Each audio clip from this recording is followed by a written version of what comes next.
Hello दोस्तों, स्वागत है आपका हमारे नए वीडियो में। लेकिन वीडियो शुरू करने से पहले अगर अभी तक आपने हमारा चैनल सब्सक्राइब नहीं किया है तो प्लीज़ कर लीजिए ताकि आने वाली हर वीडियो सबसे पहले आप तक पहुंचे। तो चलिए वीडियो शुरू करते हैं।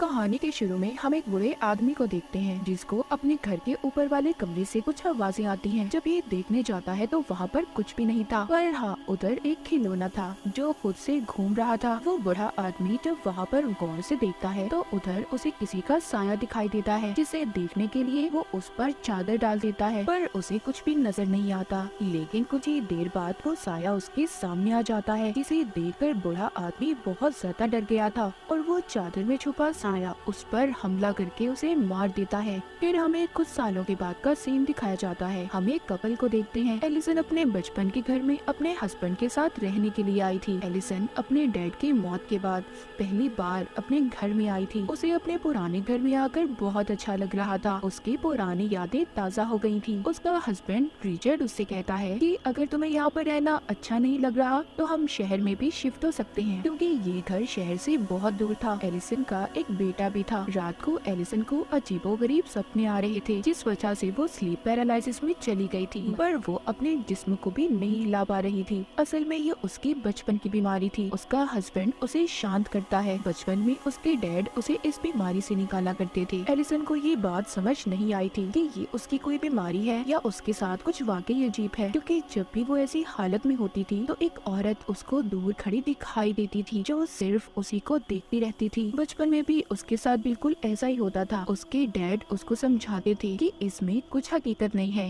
ये सिर्फ तुम्हारा वहम है और कुछ नहीं। और जब उसके डैड उसको सुलाकर चले जाते थे, इसको दोबारा से वही डरावने सपने आते थे। अब खैर सुबह को रिचर्ड जब ऑफिस जाने के लिए तैयार हो रहा था, तभी एलिसन टीवी में एक पैरानॉर्मल इन्वेस्टिगेटर को देखती है जो बता रहा था कि कैसे उसने एक आत्मा से बात करके इंसान की लाश को ढूंढ लिया है। उसे देखकर एलिसन भी मन ही मन सोचती है कि उसे भी इससे अपने केस के बारे में बात करनी चाहिए। अपने हस्बैंड रिचर्ड के जाने के बाद एलिसन अपने घर की सफाई करने लगी थी, जो वो किताबों को रख रही थी। तभी वो एक तस्वीर को देखती है जिसमें एक ब्राइड, दुल्हन और उसका हस्बैंड थे। एलिसन उन्हें देखकर नहीं पहचान पाती और उस तस्वीर को रखकर दोबारा से साफ सफाई करने लगती है। इसी बीच उसे वॉशरूम से पानी की चलने की आवाज आ रही थी। जब ये जाकर देखती है तो उधर पानी का टैप नलका खुला हुआ था और वॉश बेसिन में पानी भर गया था। ये टैप को बंद करती है और पानी निकालने के लिए हाथ डालती है तो उसे वॉश बेसिन में से किसी के कटे हुए बाल मिलते हैं, जिन्हें देखकर वो काफी हैरान हो गई थी कि वो बाल यहाँ पर कैसे आए। तभी एलिसन को अपने बच्चे के रोने की आवाज आने लगी थी। ये जाकर अपने बच्चे को चुप करवाती है तो तभी उसकी नजर ऊन के धागे पर पड़ती है जो बॉल की तरह लिपटा हुआ था। उसे देखकर इसे याद आता है कि ऐसा धागा उसने अपनी मॉम के हाथ में भी देखा था, क्योंकि उसकी मॉम टेलर दर्जन थी। रात को एलिसन जब रिचर्ड के साथ खाना खा रही थी तो रिचर्ड बताता है कि मुझे बिजनेस के सिलसिले में कुछ दिन के लिए शहर से बाहर जाना होगा। ये सुनकर एलिसन को बिल्कुल भी अच्छा नहीं लगता। वो कहती है जरूर, तुम्हारी सेक्रेटरी भी तुम्हारे साथ जा रही होगी, क्योंकि पहले एलिसन का हस्बैंड अपनी सेक्रेटरी को पसंद करता था। एलिसन उसको मना करती है कि तुम मुझे ऐसे अकेले छोड़कर जाओगे, जिस पर वो कहता है बात समझने की कोशिश करो एलिसन, अगर मैं नहीं गया मुझे जॉब से निकाल दिया जाएगा। पर एलिसन को गुस्सा था कि रिचर्ड अपनी सेक्रेटरी के साथ जा रहा है, जिस पर रिचर्ड उससे कहता है कि वो उसकी जॉब है, तुम समझने की कोशिश करो, मैं सिर्फ तुमसे प्यार करता हूँ, मुझ पर ऐसे शक मत करो। एलिसन अब बिना कुछ कहे ही अपने कमरे में चली जाती है। तभी उसे अपने सामने घूमता हुआ खिलौना दिखाई देता है। उसको देखकर एलिसन को अपने बचपन की याद आ गई थी कि कैसे ऐसे ही बचपन में ये इसके सामने आ गया था। जब इसने इस खिलौने का पीछा किया तो इसकी मॉम ने इसे स्टोर रूम में बंद कर दिया। जब सुबह हुई तो इसके डैड ने इसे बाहर निकाला था। एलिसन जख्मी हालत में बाहर निकली थी। इसके बाद इसके डैड ने ये फैसला किया था कि वो इसे किसी दूसरी फैमिली को दे देंगे, क्योंकि एलिसन अपने ही घर में महफूज नहीं थी। पर उस वक्त एलिसन ने अपने घर में एक प्रीस्ट को भी देखा था जो कमरे में बैठा मंत्र पढ़ रहा था। तब से एलिसन बाहर रहने लगी थी और अब बहुत सालों बाद ये अपने पुराने घर में आई थी। सुबह को एलिसन के पास रिचर्ड आता है और अपनी रात के बर्ताव पर माफी मांगता है और एलिसन को समझाता है। कहता है देखो समझो, ये बिजनेस ट्रिप मेरे लिए बहुत जरूरी है। एलिसन भी उसकी बात को मान गई थी और उसे जाने देती है। जिसके बाद हम रिचर्ड को उसके ऑफिस में देखते हैं जो मीटिंग में अपनी ही सेक्रेटरी को देख रहा था। उधर घर में में एलिसन बिल्कुल अकेली थी। वो रात को किताब पढ़ रही थी। अचानक से लाइट बंद हो जाती है। जब ये लाइट को ठीक करने जाती है तो उधर इसे अपने डैड का साया दिखाई देता है, जिसे देखकर एलिसन काफी डर गई थी और जल्दी से लाइट को ठीक करके चला देती है, पर वहाँ पर कोई भी नहीं था।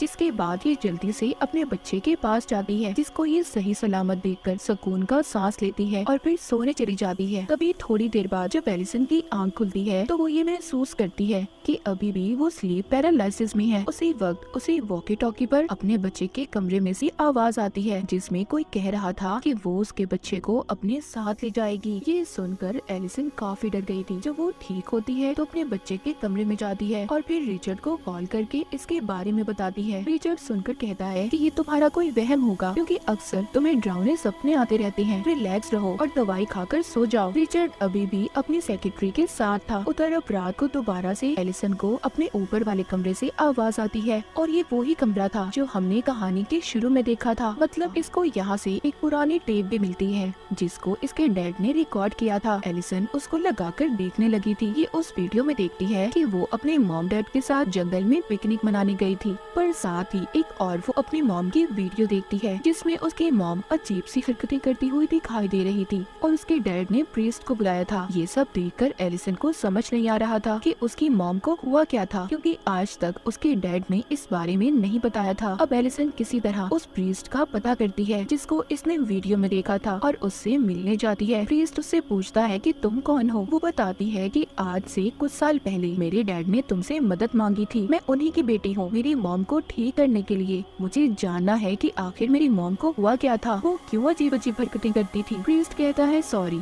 मैं इस बारे में तुम्हारी कोई मदद नहीं कर सकता और ना कुछ बता सकता हूँ। एलिसन कहती है मुझे उस घर में किसी के होने का एहसास होता है, पर प्रीस्ट फिर भी उसकी नहीं सुनता और उसके मुंह पर ही दरवाजा बंद कर देता है। पर फिर उसी दिन प्रीस्ट एलिसन के घर खुद ही आ गया था। एलिसन पूछती है मेरा अब भी यही सवाल है, मेरी मॉम को क्या हुआ था। प्रीस्ट बताता है तुम्हारी मॉम पर किसी बुरी आत्मा का असर था। उसने तुम्हारी मॉम को अपने काबू में कर लिया था और तुम्हारे डैड ने तुम्हें दूसरी फैमिली को इसलिए दिया था, वो तुम्हें महफूज रखना चाहते थे। तुम्हारी मॉम के अंदर जो आत्मा थी वो बहुत खतरनाक थी। उस पर कोई भी मंत्र असर नहीं कर रहा था, इसीलिए उनका गला काट कर हमें तुम्हारी मॉम को मारना पड़ा। इसके बाद तुम्हारे डैड को लगा कि वो आत्मा चली गई है, पर वो इसी घर में मौजूद थी। ये सुनकर एलिसन डर जाती है। वो प्रीस्ट को बताती है कि जब मैं स्लीप पैरालिसिस में होती हूँ तो मुझे कोई नजर आता है। वो प्रीस्ट कहता है ये तुम्हारा कोई वहम नहीं है, बल्कि ये हकीकत है, क्योंकि वही आत्मा अभी भी यहाँ पर मौजूद है जो इस घर से जाना नहीं चाहती। एलिसन पूछती है आखिर उस आत्मा को हमसे चाहिए क्या। प्रीस्ट बताता है कि तुम्हारे नाना की शादी के फौरन बाद ही उनकी वाइफ गायब हो गई थी। फिर उन्होंने दूसरी शादी कर ली जिससे उनके पास 2 बच्चे थे, पर उनमें से सिर्फ तुम्हारी मॉम ही बची थी। जो दूसरी उनकी बहन थी यानी कि तुम्हारी आंटी, उनको वो आत्मा अपने साथ ले गई और वो आत्मा कोई और नहीं बल्कि तुम्हारी पहली नानी है जो अपने बच्चे को लेने आती है। प्रीस्ट किस बच्चे की बात कर रहा था ये हमें कहानी में आगे जाकर पता चलेगा। एलिसन को तभी प्रीस्ट के पीछे वही आत्मा नजर आती है जिससे वो डर कर उठ जाती है। वो प्रीस्ट से पूछती है इस आत्मा को यहाँ से कैसे बाहर निकाला जा सकता है। वो बताता है कि इसके लिए उसकी सभी चीजें जो उससे जुड़ी हुई हैं हमें उन्हें जलाना होगा। तभी वहाँ पर रिचर्ड भी आ गया था जो इन दोनों की बातों को सुन लेता है और उसे बेहद गुस्सा आता है। वो प्रीस्ट को जाने का कहता है क्योंकि रिचर्ड इन सब बातों पर यकीन नहीं करता था। उसे लग रहा था कि प्रीस्ट एलिसन को झूठी बातों में फंसा रहा है। इसके बाद प्रीस्ट उसके घर से चला गया था। तभी रास्ते में अचानक से उसकी गाड़ी बंद हो जाती है और उसके सामने वही आत्मा आ जाती है जो ब्राइड बनी हुई थी। ये वही ब्राइड दुल्हन थी जिसकी तस्वीर एलिसन ने भी देखी थी। असल में वो यहाँ पर आकर प्रीस्ट को डराना चाहती थी। तभी प्रीस्ट दुआ करता है और मंत्र बोलने लगता है, जिस दौरान उसकी गाड़ी का दरवाजा खुलता है। उसे वो फौरन बंद करता है मगर फिर से वो दरवाजा खुल गया था। अब प्रीस्ट काफी ज्यादा डर गया था, लेकिन तभी अचानक से वो आत्मा उस पर हमला करके उसे मार देती है। उधर एलिसन अपने कमरे में अब अपने बच्चे को भी ले आई थी। उसे तभी नीचे से आवाज आती है। ये प्रीस्ट को जाता हुआ देखती है। अजीब था ना, प्रीस्ट तो मर गया था, तो फिर ये कौन था। जब एलिसन उसके पीछे जाती है तो वहीं वो आत्मा उसे नजर आती है और उसे अपने साथ ले जाने लगी थी। जिस दौरान रिचर्ड जब उसके पास आता है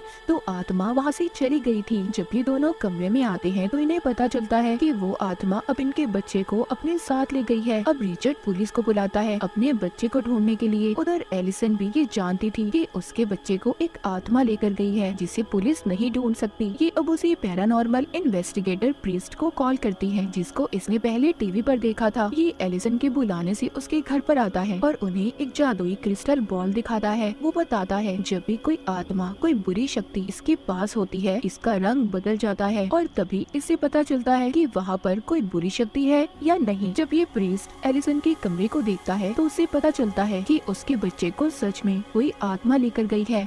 ये एलिसन को कहता है कि अगर तुम अपने बच्चे को वापस लाना चाहती हो तो तुम्हें उस आत्मा की दुनिया में जाना होगा, जिसके लिए एलिसन मान गई थी। रात को ही एलिसन के कमरे में मोमबत्तियां जलाकर अपना जादू शुरू करता है। जब प्रीस्ट आंखें खोलता है तो खुद को दूसरी दुनिया में पाता है जहाँ पर इसको वही आत्मा दिखाई देती है। उसके हाथ में एलिसन का बच्चा था। प्रीस्ट उस आत्मा से कहता है, देखो इस बच्चे को अगर तुमने वापस न किया तो अच्छा नहीं होगा। पर अचानक से आत्मा गायब हो गई थी और प्रीस्ट दीवार पर एक शैतानी निशान को देखता है। असल दुनिया में प्रीस्ट आकर बताता है वो आत्मा तुम्हारी पहली नानी है जो डेमंस की पूजा किया करती थी। इसीलिए एक दिन डेमन ने अपनी दुनिया से आकर उन्हें अपने काबू में कर लिया और जब ये बात तुम्हारे नाना को पता चली तो उन्होंने इसी घर में अपनी बीवी को जिंदा दफन करके मार दिया, जिस बात का बदला उनकी बीवी और वो डेमन मिलकर ले रहे हैं। जैसे वो पहले तुम्हारी मॉम की बहन को उठाकर ले गए थे, बिल्कुल ऐसे ही वो तुम्हारे बच्चे को उठाकर ले गए हैं। एलिसन कहती है कि आखिर वो बच्चों को क्यों ले जाती है। प्रीस्ट बताता है कि जब तुम्हारे नाना ने अपनी बीवी को जिंदा दफनाया तो वो माँ बनने वाली थी और इसी बात का बदला वो इस फैमिली के बच्चों को उठाकर पूरा कर रही है। रिचर्ड भी सभी बातें सुनकर परेशान हो गया था। वो प्रीस्ट से पूछता है अब हमें क्या करना होगा, हम अपने बच्चे को कैसे वापस ला सकते हैं। प्रीस्ट कहता है उस आत्मा की दुनिया में जाकर उससे लड़कर, और एलिसन ही इस काम को कर सकती है क्योंकि एक माँ की ताकत ही अपने बच्चे को बचा सकती है। ये कमरे में अब एलिसन को लिटा देते हैं और उसे लंबे लंबे सांस लेने का कहते हैं। ऐसा करते ही एलिसन दूसरी दुनिया में पहुंच गई थी जहाँ पर खुद वो एक बॉक्स में बंद पाती है। पर जैसे तैसे वो यहाँ से बाहर आकर अपने बचपन के कमरे में पहुँच गई थी जहाँ पर ये टीवी देख रही थी। वहीं पर इसकी मॉम इसके पास आती है और इसको दिलासा देकर कहती है सब ठीक हो जाएगा। एलिसन जब ये कहती है कि मैं जानती हूँ ये हकीकत नहीं है, तभी जो इसकी मॉम थी वो असल रूप में आकर उसका गला दबाने लगती है। उधर जो प्रीस्ट था वो रिचर्ड से अपना बैग लाने का कहता है ताकि ये सही वक्त पर एलिसन को उस दुनिया से बाहर निकाल पाए। पर जब रिचर्ड कमरे पे जाता है जहाँ पर वो अपनी सेक्रेटरी को देखता है, पर ये समझ गया था कि ये आत्मा की कोई चाल है, लेकिन उस कमरे का दरवाजा बंद हो जाता है। उसे तभी बाथरूम से आवाज आती है। जब ये देखने जाता है उधर आत्मा ने इसको अपने काबू में कर लिया था। उधर दूसरी दुनिया में एलिसन अपने नाना को देखती है जो रो रहे थे। उसको अपनी असल नानी भी दिखाई देती है जो अपना गला काट लेती है। इधर असल दुनिया में प्रीस्ट रिचर्ड का इंतजार कर रहा था, पर जब वो नहीं आता तो वो खुद ही अब ऊपर जाता है। जब कमरा खोलता है उधर सब अजीब था। रिचर्ड भी उस आत्मा के कब्जे में था। ये जल्दी से अपना बैग लेता है और दरवाजा बंद करके एलिसन के पास जाता है। अपनी चीजें निकालकर जादू करके आत्मा को एलिसन से दूर रहने का कहता है। इससे वो आत्मा उससे दूर तो हो गई थी। उधर आत्मा की दुनिया में एलिसन अपने नाना की पहली वाइफ को देखती है, यानी कि उसी आत्मा को जो अब तक इनके पीछे पड़ी थी। फिर एलिसन को अपने डैड मिलते हैं जो कह रहे थे इधर ही रुक जाओ, पर एलिसन कहती है नहीं, मैं यहाँ पर सिर्फ अपने बेटे को लेने आई हूँ। उसके डैड इसको आगे का रास्ता बताते हैं और कहते हैं अपना ख्याल रखना। जब ये आगे जाती है तो अपने नाना को देखती है जो अपनी वाइफ को ले जा रहे थे और कब्र खोदकर उसे दफना देते हैं। इसकी नानी कह रही थी कि मैं माँ बनने वाली हूँ, मुझे मत मारो, पर वो उसको दफना देते हैं। जब एलिसन ये देखती है तो सोचती है उसका बच्चा उसे यहीं पर मिलेगा। जब ये कब्र खोदती है तो इसे अपना बच्चा मिल गया था। ये अब उसको असल दुनिया में ले जाने की कोशिश कर रही थी। यहाँ पर जब वो असल दुनिया में जाने वाली थी तभी वो आत्मा उसको पकड़ लेती है और अगले ही पल हम देख पाते हैं एलिसन अब अपनी दुनिया में वापस आ गई थी। एलिसन अपनी आंखें खोलते ही कहती है क्या मैं अपने बच्चे को ले आई। प्रीस्ट कहता है नहीं, पर तुमने अच्छी कोशिश की थी। तभी ये बच्चे की आवाज को सुनते हैं। जब ये जाकर देखते हैं तो रिचर्ड अपने बच्चे को खिला रहा था। प्रीस्ट ये देखकर खुश हो गया था कि एलिसन की फैमिली अब पूरी हो चुकी है। कुछ वक्त के बाद दिखाया जाता है कि प्रीस्ट फिर से एलिसन की फैमिली से मिलने आया था। रिचर्ड उसको बताता है कि वो दूसरी जगह पर शिफ्ट हो रहे हैं क्योंकि वो दोबारा से अपनी वाइफ और बच्चे को मुसीबत में नहीं डाल सकता। प्रीस्ट घर के अंदर आकर एलिसन के बच्चे को देखता है, पर उसे एलिसन कहीं पर भी नजर नहीं आ रही थी। प्रीस्ट को फिर से किसी के होने का एहसास होता है। वो वही क्रिस्टल बॉल एलिसन के बच्चे को खेलने के लिए देता है। तभी उस बॉल का रंग स्याह हो गया था। प्रीस्ट समझ गया था कि इस घर में बहुत ही खतरनाक ताकत है। तभी एलिसन उधर आती है